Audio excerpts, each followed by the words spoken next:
How the trail wrist moves throughout the golf swing has a direct effect on your ability to compress the golf ball. So in this video, you're going to learn exactly how to set your hands at address, swing, and get them back to impact so you too can get that compressed strike and hit better golf shots. Let's get stuck in. So why is the movement of the trail wrist important in the first place? Well, the back wrist mirrors the front wrist ideally, and therefore as the club is the one thing that hits the golf ball and our hands are the one point of connection with that club, we need to ensure that our wrists are working in such a manner, both together and in a functional way, to achieve a powerful impact position. That's all the golf ball cares about, how the club is at the moment of impact. And the back of that trail wrist and the movement of that is so important to help achieve that impact position. Now, one of my favorite points of the golf swing to highlight this is if we get down into what would be called P6, or when the club shaft is parallel to the ground just before impact. If I was to just isolate the movement of my trail wrist from what would be considered a very functional tour position here, the numbers on the screen, which is measuring the movement of my trail wrist, is starting to then match up with the visual of what would be considered scooping. Well, then this is going to be very representative of someone who struggles to make quality contact with the ball. Let's put that into effect. And we're going to start off by exaggerating and highlighting a player who might start with their hands back. So we're going to see a negative number here up on the screen. And then at the moment of impact, a negative number as well. So we can see as the golf club came in, the hands are back, there was no compression, no power. I started at address with the back of the right wrist bent back, so it was 9 degrees negative, and at the moment of impact, we actually increased that to 18 degrees. So instead of being where we would see a professional at the moment of impact, which would be around about 25, 30 degrees positive, we were all the way back into negative. And you can see that would correlate directly with someone who is scooping and casting. So what do the tour players do? Well, I'm going to set up to this to what would feel relatively comfortable for myself. And we're going to see a bit of a positive number. So around about 10 degrees there. Now, as I swing to the top, we're going to see this number increase quite significantly. And then as I come back down to impact, we're going to see that number stay positive and be greater than what it was at address.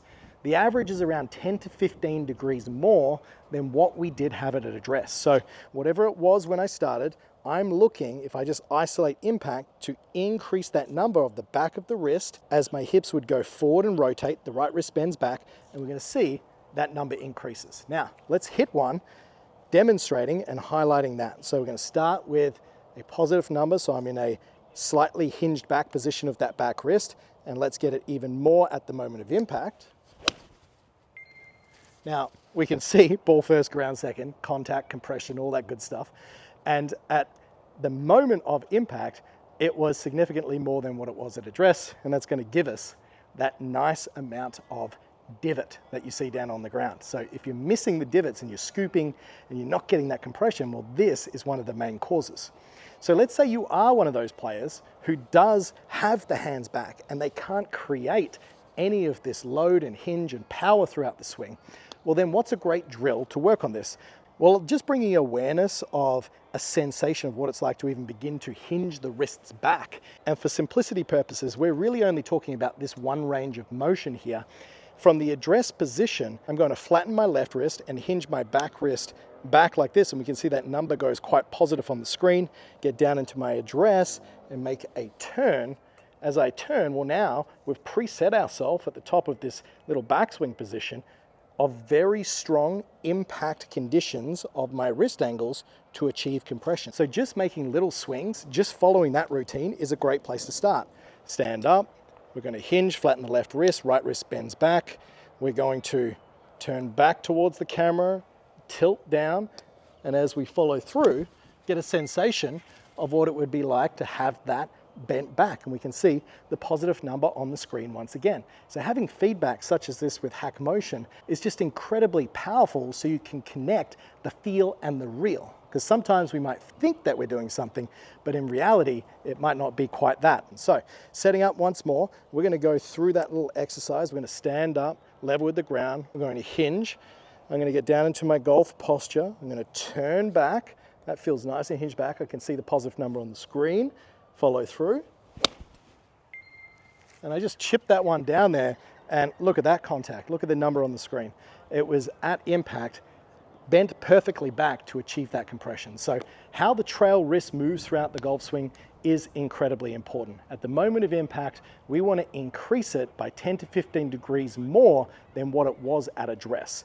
And we can preset a little bit of that at address, but then by the time we get back to impact, we want to make sure that we are getting some more. So do that little preset hinge drill, stand up straight, club shaft in front of you like this. Flatten the left wrist, bend the right wrist back, get down into your golf posture, a little bit of a backswing, follow through, get a feel of those little practice swings, and then turn that into a shot. Now, I love this training aid by Hack Motion, so if you guys want to grab yourself one, click the card or in the description below. It's incredibly valuable to give you some awareness of what it's like to move that trail wrist in the correct fashion. You can use this video as a guide to do so, and it can help you strike that golf ball better and shoot lower scores. Thanks for watching this video. YouTube thinks that you would benefit from watching this one next. So click that card and it could be the tip that you need to take your game to the next level. I'll see you next time.